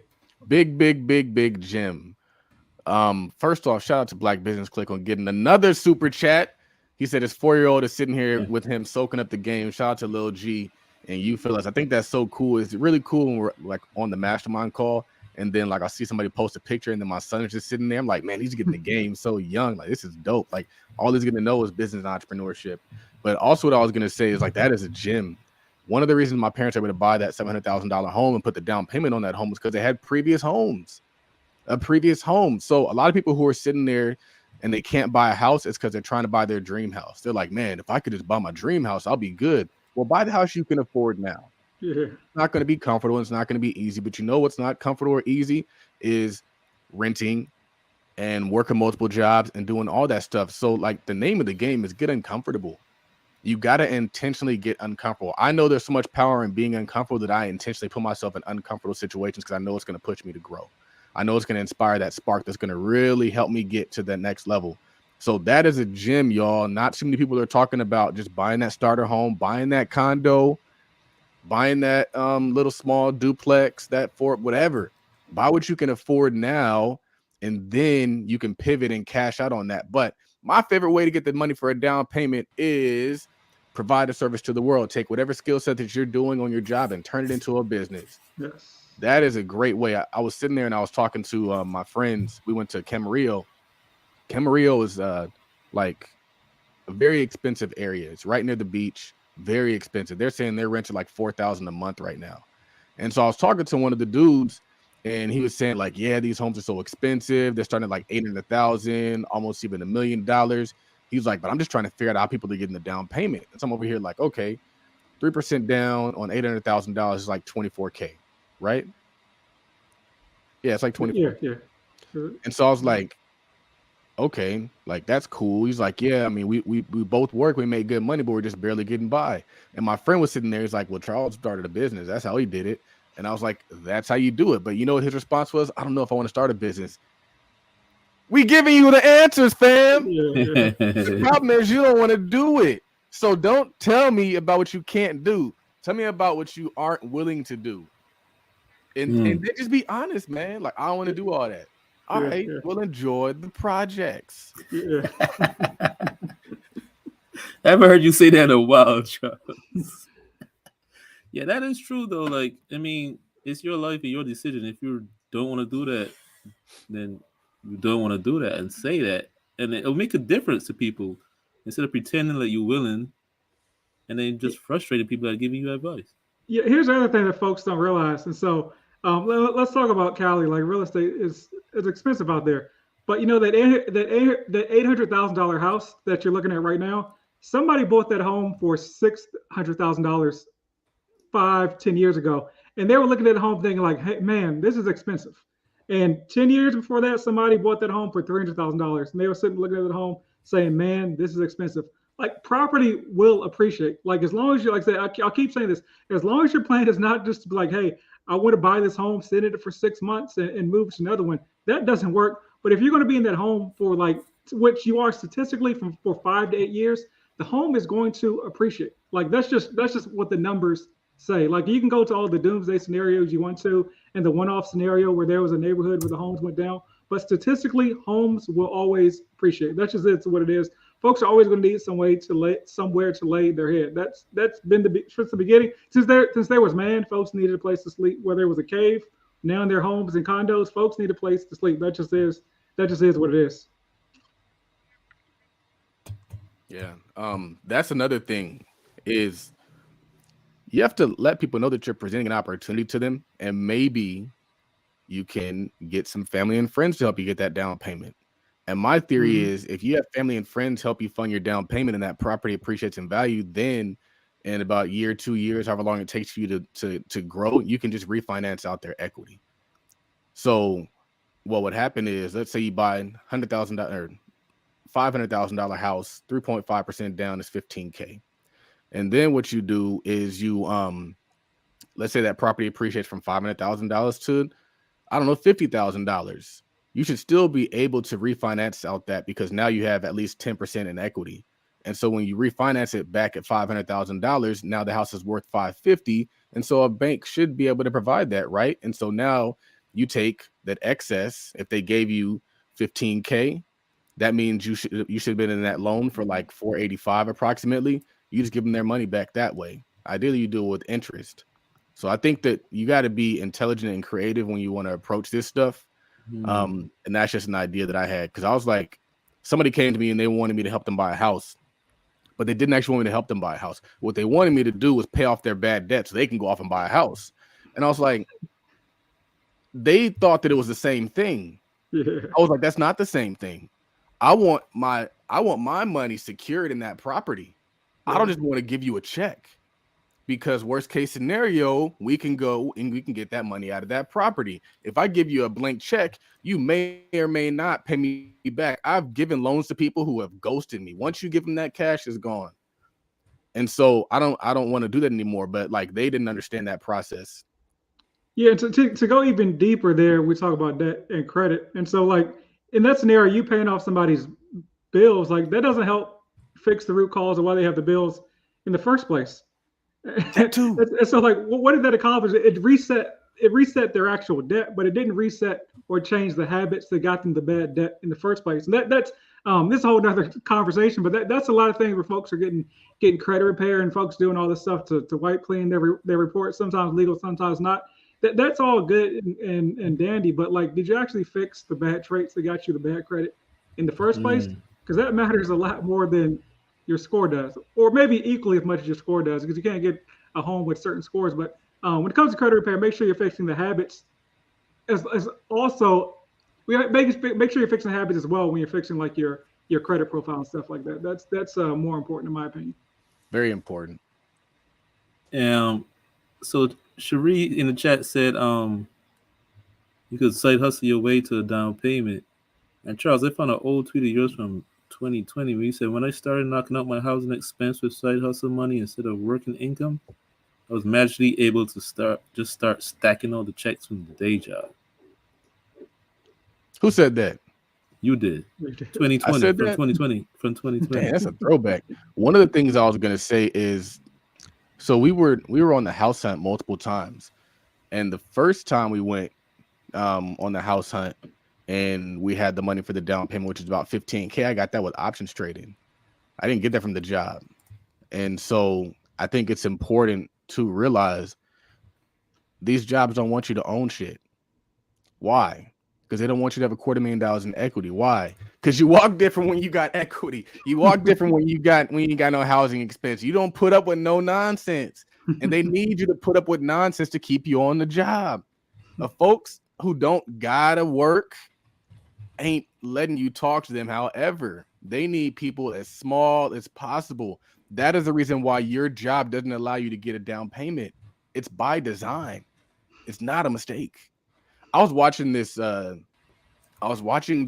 TikTok video, and it was showing the process of like water when it goes from your toilet back to your tap. And so the water goes down some tubes and it flows through some canals and it goes into the system and it's processed through the system and it goes into the tower and it goes back to your tap. No people involved. I was like, that's crazy, because you think that they're pulling the water out of your tap. It goes to the facility. They treat it at the facility. No, it's just a system that flows. Literally, just like as it goes, it goes. And like that's how effortless these systems are. They create themselves. The only way that you can break free of the system is to create something of your own. You don't break a system through protest. You break a system by creating a system. My system was options trading. My system was building a business.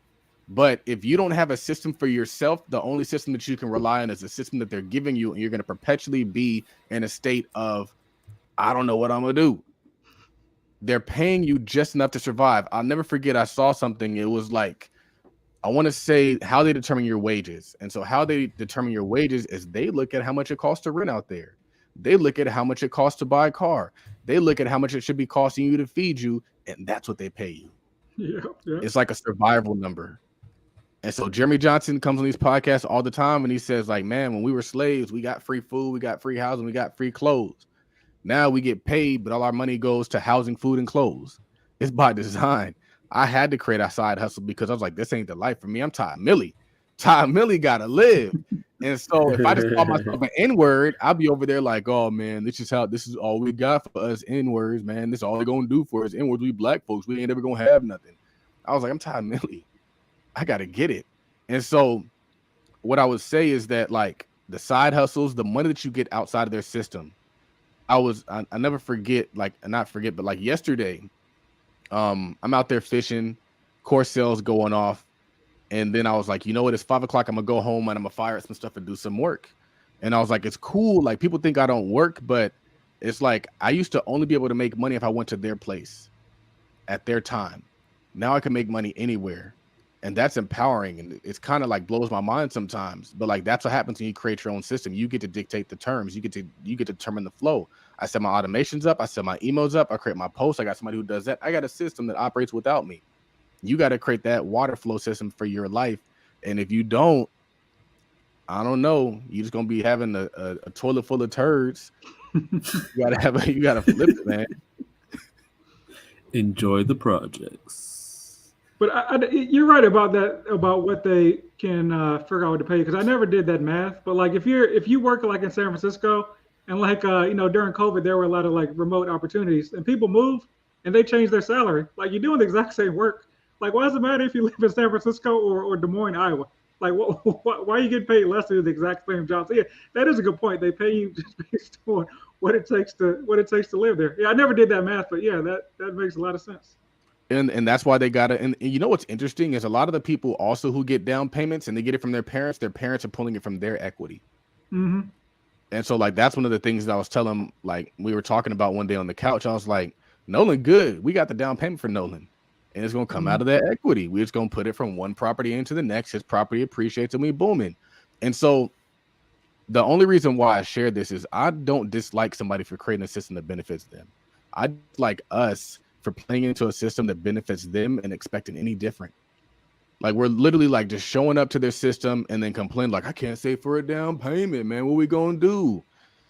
What do you got? You got another 16 hours that day. You could probably sleep for 6 hours. You got another 10 hours.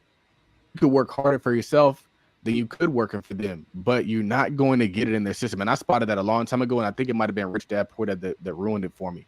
Like once I spotted that, I was unable to just give my all to their system because I knew it was a game. I knew they were going to take as much life from me as they can, give me a little baby salary increase, and that was it. And I'm Todd Millie. And just real quick on that down payment note, like another hack that wealthy people use is something called like a 1031 exchange. And so like if you have a rental property, you can sell their rental property and never pay taxes on the proceeds because you can just roll that money into another similar property. So a lot of rich folks just do that, and they just keep doing that with properties, and you never pay taxes on any of this stuff. And like meanwhile, folks are just, hey, I'm gonna just keep paying rent on this. I'm gonna keep paying rent because the rent is relatively cheap on this property, but they're not building any wealth. Yeah. Now, Dave, what I really like about your page on Instagram is like you share a lot of information, and you share in a way that I think is different to anybody I really see out there doing it. Like you put a different perspective on things, a different spin on things. And anybody listening to this, we're gonna have Dave come back and do a special talk for the Patreon exclusive on mortgage guidelines and Exclusive. down payments, FHA, all that kind of stuff. So be Awesome, sure yeah. to join the Patreon, the money team. Just drop the link in the chat. Um, so you had a tweet where you said your $483 BMW payment is the reason you can't qualify for the home you want, not quote unquote the system. That car payment is the equivalent of $90,000 in purchasing power. You look cool at the stoplight though. Yeah, man. Like folks are so it's just a thing. Folks are so interested in looking cool than they are in like taking care of things. And so, like, I always see. So it's funny when I was in the Navy, um, you could tell you could kind of look at the parking lot and tell what rank people were because the people that made the less money had the nicest cars.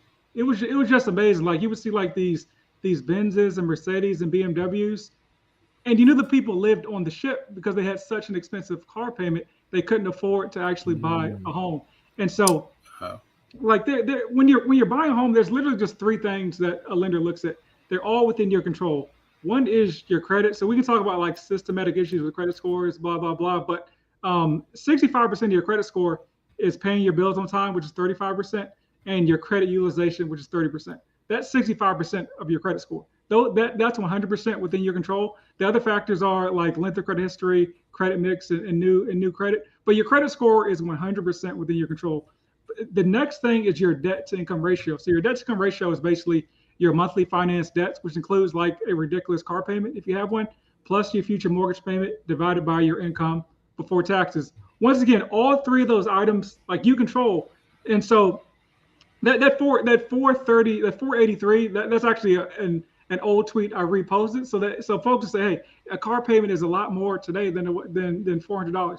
Yes, but the whole point of that is you don't need a BMW honestly if you're living in an apartment. You don't really need a BMW if you're living in a house, but you definitely don't need a BMW if you're living in an apartment, which is it's kind of wild to me. Like these fancy cars, I see people that don't own anything riding around with, and the whole purpose is to look cool at the stoplight.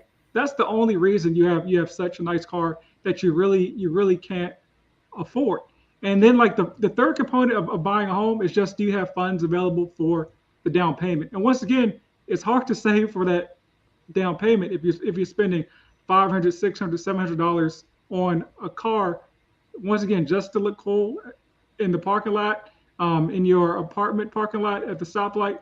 And so like a lot of folks are just being held back by expenses they don't really need to have. It's kind of where I'm getting at with that tweet. And to actually get to the numbers, a $483 car payment or a $483 payment anywhere is the equivalent of $90,000 in purchase power. And sometimes folks will be like, well, there's no $90,000 houses. Yeah, of course there aren't, dummy. But there's a difference between a $200,000 home and a $290,000 home, or a $300,000 home and a $390,000 home is the difference in that car payment you have. So yeah, it's a tweet about just focusing on your budget and what matters if you're really trying to build wealth or trying to look cool. That applies to anything, a car payment, a trip you don't need to be taken to Tulum or Jamaica, or a belt you don't need to be buying that's probably like fake anyways, or it may be real and everyone else has fake belts. So like who knows if yours is real in the first place.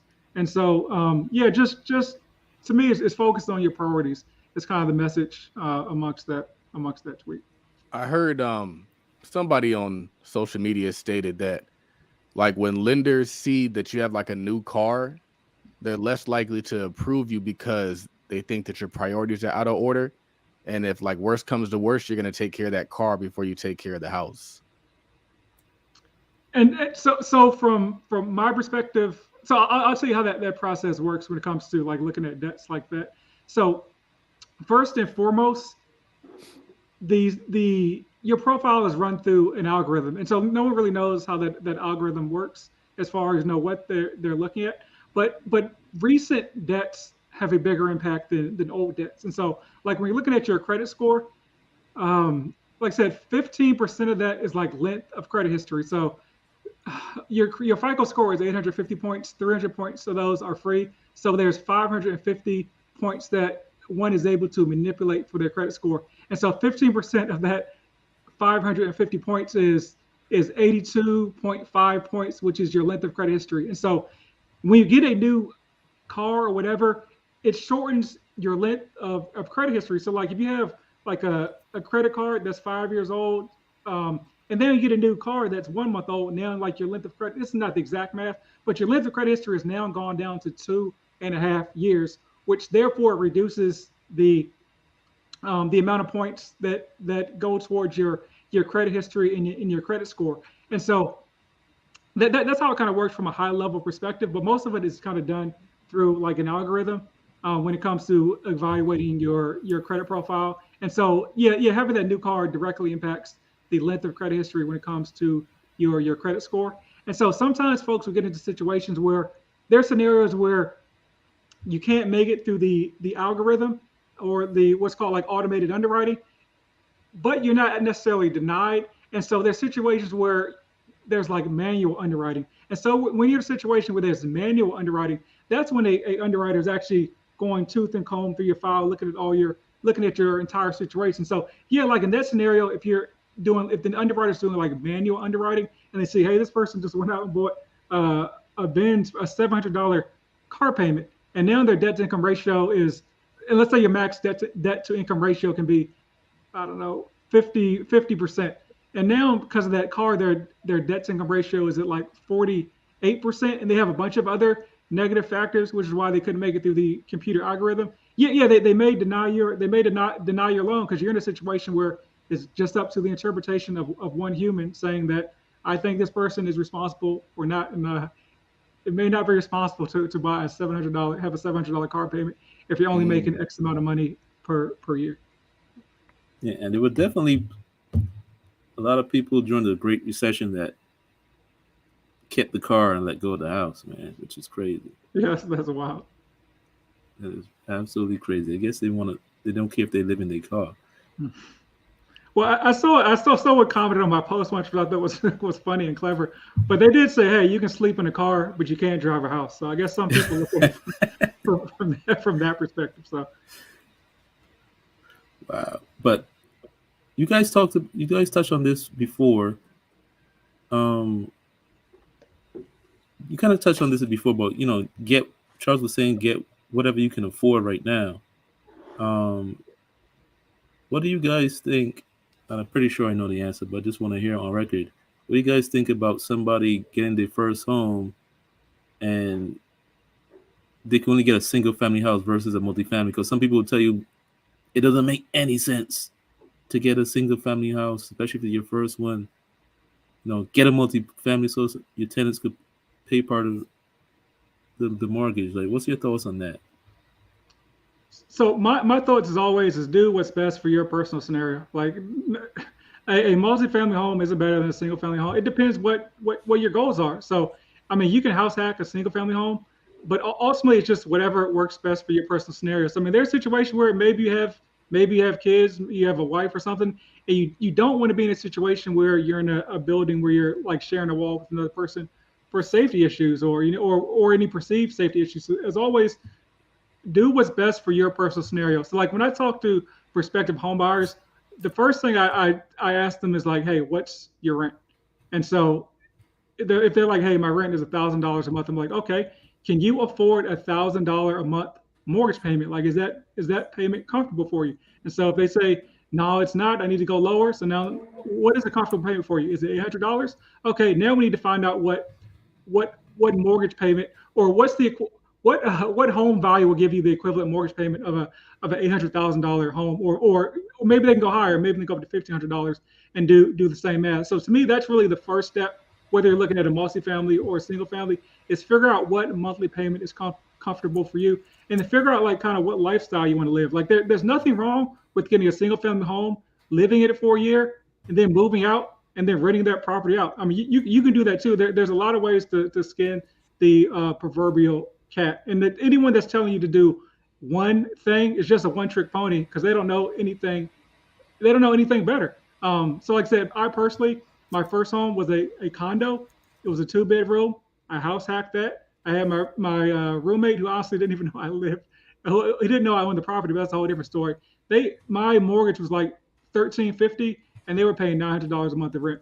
That was a great scenario for me. It is a single family home, and I did it again. So I personally never purchased a multifamily property, and things have worked out for me because I house hacked that single family strategically, and then was able to rent out those properties after the fact. So yeah, to me, one trick pony say do this or that, but there's a bunch of different ways to accomplish whatever personal goal that you have set for you and your family. Is my One thing that kind of frustrates me about the current culture of social media is people have their way of doing it, and they'll make you seem dumb for doing it any way that's not their way. And so then you start to question, can I do it that way? Am I stupid? Am I doing it the wrong way? Is this a mistake? When you have to be rigid in your goals, but flexible in your approach to accomplishing your goals. And so I posted something recently and I said, like, man, I used to think that financial freedom was going to come to me through rental properties. And that didn't happen for me. It came, but it didn't come that way. The goal was freedom. What is your goal? Is your goal own a multifamily? Probably not. Your goal is freedom. Therefore, you got to get there in a way that makes sense to you. You might not live in a market that has a bunch of multifamily properties. So what are you going to do? Sit around and dwell on the fact that you can't get financial freedom because they said the only way to get there is through multifamily? Or are you going to think, hey, California is a place where people will rent a room from you and they'll pay good money to rent a room from you. So maybe I should approach this differently in my market. Every market is different. Therefore, the information that's pushed on the internet as the end all be all might not be true for you in your market. I'll never forget the story where Doug Depp, what he did is he bought a single family house. And you know what he did? He lived in the garage and rented out all the rooms. And he's just as rich as a person who bought a duplex, just as rich as the person who bought a fourplex. So if you guys are listening to this, the answer to that question is, what is your goal? What do you have accessible in your immediate market that you can use to accomplish that goal? It might look like a mix of different strategies. It might look like a hybrid of a strategy, but don't get caught up in thinking that the way that they're saying is the way that works is the only way that it works for you. Because an example is maybe in California, you do have to finance a car in order for it to be attractive on tour if it's going to run at LAX. But maybe in Philadelphia, there's a market for that. So you need to approach your situation in a way that makes sense for your circumstances. Or you might be in a market where it doesn't make sense to finance a car because people aren't going to pay for it. So you need to get a cash car. Or you might be in a market where there's a bunch of multifamilies and that's just the market for that, like Chicago. And so you need to be looking at house hacking culture. Look at all the information that's out there in the world and find out what makes sense to you and then execute on that. But don't get discouraged because the market that you're seeing talked about or the strategy that you're seeing talked about won't work for you in your market or isn't immediately obvious to work in your market. Just think of different ways. But when you do find a strategy that works in your market, go all in on that. Yeah, one more thing, because I think a lot of these people that are talking about, house hacking and all that don't actually do it. It's just cool to say. So if anyone tells you, talks about multifamily properties and all that, ask them what the FHA self-sufficiency test is. I guarantee, I can't guarantee, there's a good chance they don't know what it is. And so the FHA self-sufficiency test is on a 3 and 4 unit property, the rent for all the units can be no more than 75% of the mortgage. So that's why in a lot of these high cost living areas, it's not even viable to get a multifamily property because the mortgage is too high. But I rarely see anyone talk about the FHA self-sufficiency test when they're talking about house hacking, which leads me to believe that a lot of these folks are just saying it because house hacking is a fad and it's cool to do and it's cool to say, but they're not actually doing it themselves. So yeah. So I'm not knocking anybody pushing their agenda though. 100% push your agenda. But as consumers, I don't want you guys to get frustrated because one thing doesn't work for you. The goal is freedom, y'all. I want freedom for all my peeps. I'm not turning to this stuff. Charles, you had a tweet where you said It's not a recession. Folks are just about to stop paying 150K over asking all cash. That's a good thing. Yeah. It's funny because, and this is why you gotta take an opportunistic approach to everything. Is I feel like high interest rates, recession talk was scaring people, but when we were in low interest rates, no recession talk, everybody was getting outbid on everything they even tried to approach. And so maybe things are changing for the better. So maybe you should be looking for opportunities instead of playing chicken little and hoarding your money. Or worst case, trying to travel as much as you can because you think that you won't be able to get there at some point. I know somebody who before they had kids, they traveled like crazy, and that was just their goal. Travel, travel, travel, travel, travel. And like now that they have kids, like they can't really do too much traveling. But I kind of took the different approach. I was like, before I have kids, I'm not going to be doing much. I'm going to be stacking so that now when I have a son, he can experience those different things as opposed to me just showing him pictures like, man, remember we was here? Man, check out my shot glass collection of all the places that I've gone. Like, that's cool. But it's like, it's about your kid. I know people who like have traveled the world, but they never took the kids nowhere. Like, I think that's kind of lame. Like, and it's possible to travel with kids. The Heart Dogs have shown it. The Heart Dogs out in Cabo with their daughter. I'm like, that's the way you should be doing it. When I see folks with kids traveling without the kids, I'm giving them the side eye, man. I'm like, bruh, you don't think the kids want to go to the beach too? You don't think kids want to go see history too? Like, but to each his own, man. I just do things my way. They can do things their way. It is what it is. I'm not condemning nobody. But yeah, the recession, whatever you guys want to call it. I remember when I was doing a podcast with Rashawn, it was like right when COVID hit. And she was like, so how are you approaching this COVID thing? I was like, if we're gonna die, I'm gonna die working. If we're gonna die, I'm gonna die building, but I'm not gonna die in this house hiding. And that's how I approach everything. Yeah. Now earlier, Brandy said in the chat that black folks should not get caught up in this buying versus renting argument. That black people should be looking to buy. Like, forget all that other talk. Like, we should be looking to buy, because I mean, obviously, we just way behind the wealth game. And Charles, you had an interesting tweet I wanted to touch on. You said everyone talks about house hacking, but nobody talks about buying a home in a developing community with foresight, so that you can pick up $250,000 in equity in 2 years. Again, every market is different, man. You listening to a real estate expert in Chicago, you're gonna be looking at your market like, what is going on?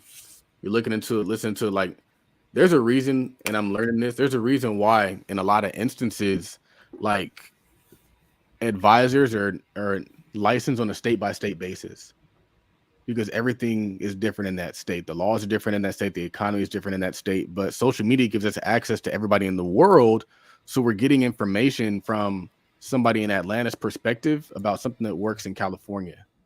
And so we're just spinning in circles. And so in California, and what I've seen with my parents, because like I said, my stepdad, he moved up here, paid $130 for a house, sold it for like $260-ish, if not more, probably more.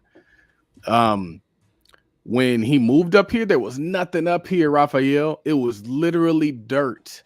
All we had was a Walmart and a Vons and an In-N-Out and a high school. It was dirt. And now you look up at that and we lived on this top of a hill called Tuscany Hills. And like now they started building down the other side of the hill. So that's where they bought their other house. They put in all these large homes up there. They built homes down the hill. They built homes at the bottom of the hill. They just kept building. Now you go over there, you're like, what is this? This is crazy. They added like another high school, a whole bunch of other schools. I think there might be 2 high schools there now. And now, like the Temecula Inland Empire area, you don't got to go. We used to have to go to San Diego to do everything. Like literally, like if you want to go to the mall, you got to go to San Diego. If you want to go to a nice restaurant, you got to go to San Diego. Now everything is there. And so the play in California is to buy where there's nothing, knowing that they're building. And I have friends who they're looking at the world and like, I can't buy a house. It's like you're looking in the wrong area. You might have to drive an hour and commute. You might have to make that sacrifice. That's what my parents did. They drove an hour. They're driving an hour back and forth to work to San Diego, put crazy miles in those cars. My mom was driving an hour to get to work where she was working. But like, those are the things that you have to do if you really want it. What's the goal? The goal is there. We got to be flexible on the execution of accomplishing that goal. And so that's what we did. I saw my parents do it. I was like, all right, cool. We were in an area where we live now, which is just south of Rancho Cucamonga, and it's just north of like Corona. And when we first moved here, there was nothing. We were like the second phase of homes. All the homes there, it was just dirt. All the homes there were dirt. All the homes there were dirt. But as they build it, guess what's happening? Value just going up and up and up. So everything that I do is strategic. Everything that I do is intelligent because we knew things were coming. We were talking to the sales lady. She's like, oh, yeah, they're going to be building all these different cities, all these different schools here. They're going to be building more retail space over there. And I knew we had a winner when we got a Costco there. And then I knew we really had the winner when I saw that Chick-fil-A sign pop up. I was like, bruh, it's a wrap. It's a wrap, man. We got a Chick-fil-A and 2 Starbucks. It's a Starbucks there and a Starbucks right there, both walking distance. I'm like, bruh, I made it. But like, that's what you got to do. You have to identify the opportunity, and you got to be willing to make that sacrifice and commute to that opportunity, knowing that it's going to eventually improve. And so everybody's like, we're talking about making money, right? The goal is make money. The goal is not house hack. The goal is not multifamily. The goal is make money. So therefore, if I bought a house using this strategy and I made money, I accomplished the goal that we're all trying to accomplish. The goal isn't that. And so this is a California specific strategy, but that might actually work in other places, because I know if you were to go places like Texas, I have a friend, he bought a house in this, like a place that was like on the outskirts of, I want to say Houston. It was a little city outside of Houston, but now you look up and the way Houston is set up and the way a lot of Texas cities are set up, so you have the main city and then you have like this big freeway. And along that freeway is just different towns, and they're all commutable distance to the main city. And so most people are like, I want to move to Dallas. I'm moving right into Dallas. I want to move right into Houston. I'm not moving. If it's not in Houston, I'm not moving. Like, bro, you know that little bumfuck city that's 30 minutes out is going to be popping soon.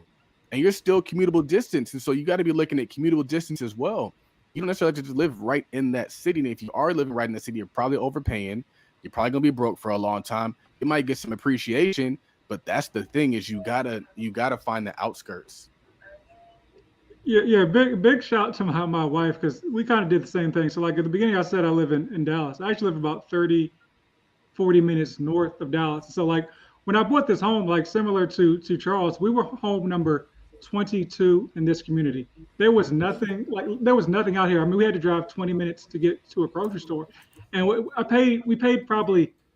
We paid $329 for this home 5 years ago, and like right now their home's selling for close to $600,000. Because what do you know, they're building stuff. Like Charles said, there's literally a Starbucks they just started building now within walking distance. There's a grocery store down the corner. The PGA moved their headquarters 10 minutes from my house. So there's literally like the PGA headquarters. There's a world-class golf course. There's going to be majors down here, all because we sacrificed and bought a home, quote unquote, in the middle of nowhere, instead of buying one in downtown Dallas. This exact home in downtown Dallas 5 years ago probably would have been close to $700,000-800,000, which obviously I know it's obvious not, but we couldn't afford to do that. So our situation, our option would have been to keep renting, or do nothing. But no, we moved 40 minutes outside the city, and now we have $300,000 in equity. So if the worst case scenario happens between me and my wife, we both lose our jobs, and we can't afford to pay for this home, we can sell it and we'll have $300,000. And so that's another benefit of ownership. And like Charles said, not trying to get the nicest. Well, folks talk about not buying the nice home on the block, but you don't have to buy in the nicest neighborhood either. You can move a little bit further out. And I'm not saying buy in the hood, although if you do buy in the hood, we talked about Dumbo at the beginning of this podcast. Sometimes the hood becomes the go-to place once everyone in the city finds out that they can no longer afford to live there, and trying to find some place a little bit more affordable. So don't sleep on those middle of nowhere towns, but also do your research as well, because sometimes middle of nowhere stays right in the middle of nowhere if you don't look at the upcoming projects. You got to get in the car and you got to drive until you find something that you can afford. Mm-hmm. So when those signs start looking like, okay, I have a friend, man. He bought his first house in Beaumont, California. And I want to say he paid like $300,000 for this house. He bought it right after we got out of college. And he got some equity in that house and he bought a bigger house in Beaumont. Got some equity in that house and he bought a house in Banning, which is still a developing area. He bought a huge house in Banning, great backyard, fixed up the whole backyard, all because all he did is he just kept flipping. So like if we were to sell this house, I wouldn't want to buy a house here. What I would do is sell this house and then go drive, find something I can afford, and then buy that house. And so then I'm probably going to get a house twice the size of this, and you're just doing the same thing. I'll never forget, I keep saying that, but I remember I heard this story about this white lady who moved into like this hood neighborhood, and she knew it was changing. She knew it was changing. So she's like, hey, we're buying this, but she's like, I've already done this twice. I moved to a hood area that I know is changing, and then I let my house appreciate, and then I go find the next hood area to know it's changing. A lot of people are struggling because they don't have a house behind them. And so I tell like my sister, this is the key to your wealth is to buy a house. You need a house behind you. You need to have you working plus the house working. Because I talk about paying the mortgage, but the house is working for us. My wife don't work, but the house be working. So somebody gonna work around here. We're gonna have two incomes somehow, and the second income is the house that we live in. So I think that's cool too, is like the house will allow your wife to work less. So most definitely. Like you're kind of saying that real estate is once again the cornerstone of generational wealth. I think a lot of folks, or maybe you haven't heard the story about Bruce Beach, which was basically stolen from the family, and their property was basically stolen from a family in 1924. Basically, the Manhattan like city council basically just took their land right on the beach due to what they call like eminent domain. They didn't need the property. They just didn't want this black family to have the property, and so their property like sat dormant for like 20 years, and they eventually like built a parking lot or something like that, and like a lifeguard station. But like the whole reason for eminent domain was just BS. They just didn't want this black family to have what was the first black seaside resort in the California area. And so as of like July 1st of this year, the property was finally returned to the family. But if you actually read the story, the family owns the property, but they don't get it back right away. They actually have to lease it back to the city at $413,000 a year for the next 2 years at least. And then the city has the option to buy the home or buy the land back for another $20 million. And so as I was reading that story, I was thinking about, so the LA, I don't know what county it is, maybe LA County, Manhattan Beach, wherever that is in LA. But they're saying this land is worth $413,000 a year at least. That's not even on the open market. And so this land was stolen from them in 1924. But just go back 10 years. That's $4.13 million in generational wealth just in the last 10 years that this family missed out on. If you go back 100 years, that's $41 million in generational wealth this family missed out on. That's not including compounding interest or anything. Like I said, there's a reason that the wealth gap exists. It's because people don't own anything. The easiest thing to own on a large scale is real estate. You can put down 3%, 3.5% down, and own $100,000, a $200,000, a $300,000 asset. And so I just don't get the folks that are like against spending or against ownership and all this, live, rent cheaply and all this other nonsense. Like there's a reason redlining exists back in the day. There's a reason, our people weren't allowed to buy real estate. It's because it's the cornerstone of wealth, and wealth is freedom. Like imagine how better off that family would be if they had that same property since 1924. And I implore you, if you're listening to this, go look up Bruce Beach. You'll see is a picture of just a empty plot of land and $1 million homes on every side of that land. Like that family has missed out on so much wealth in the last 100 years because that land was stolen from them. And so hopefully, thankfully the city is trying to make it right now. But once again, I think it's the third or fourth time I said it. Buy you some land. Like they're not making any more of it. Like do something, please, if you're listening to this, to the sound of my voice. It's funny because when I saw two things. When I saw them people celebrating like, oh, black family gets their land back, I was like, all right, I'll do the rest of them. Lost their land back. That was the first thing I was thinking. But also it's just interesting how headlines can be kind of misleading because they didn't give us the details. All they said was they get their land back, but they didn't give us the details. And if we knew the details, you'd be like, man, that's whack. And if we knew like the fact of all the money they missed out on, we'd be like, man, that's whack. And so very important, because that ain't exactly the deal that you think it is. They got to pay to get their own land back. Isn't that crazy? How you got to lease your own land back? If that's not the ghetto, I don't know what is. Like, oh, here's your land. You just got to pay us for it. Like, what? That's what they do. They're going to take your stuff and charge you for it. Like, no, so just to be clear, if I didn't say it clearly, like the city gets to lease the land back from the family for. Got it. Yeah, okay. Yeah, but it's like I was just pointing out that but they're basically saying that land is valued at $413,000. And so, but think about if they were actually able to lease that land to the city for the last 100 years or the last 10 years, or do something else with that property. You know, they missed out on so much wealth because the property wasn't in their possession because of eminent domain. But the city did nothing with it for a solid 20 years and just built a lifeguard station eventually on it.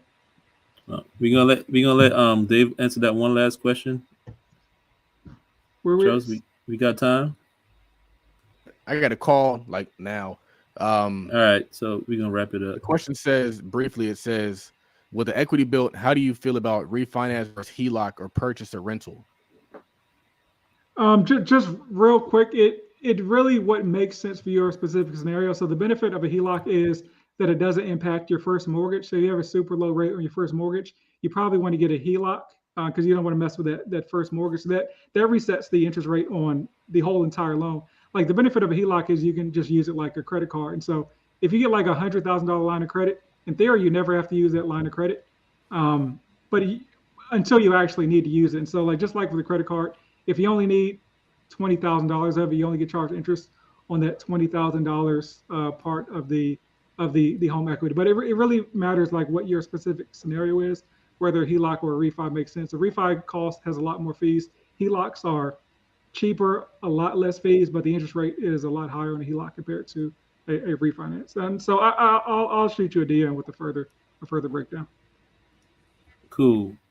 So we're going to wrap up episode 129 of Tweet Talk, the Black Wealth Podcast. Be sure to follow our guest Dave on all social media at Coins and Culture. That's Coins, the letter N, Culture. Follow us on Twitter at Tweet Talk Pod.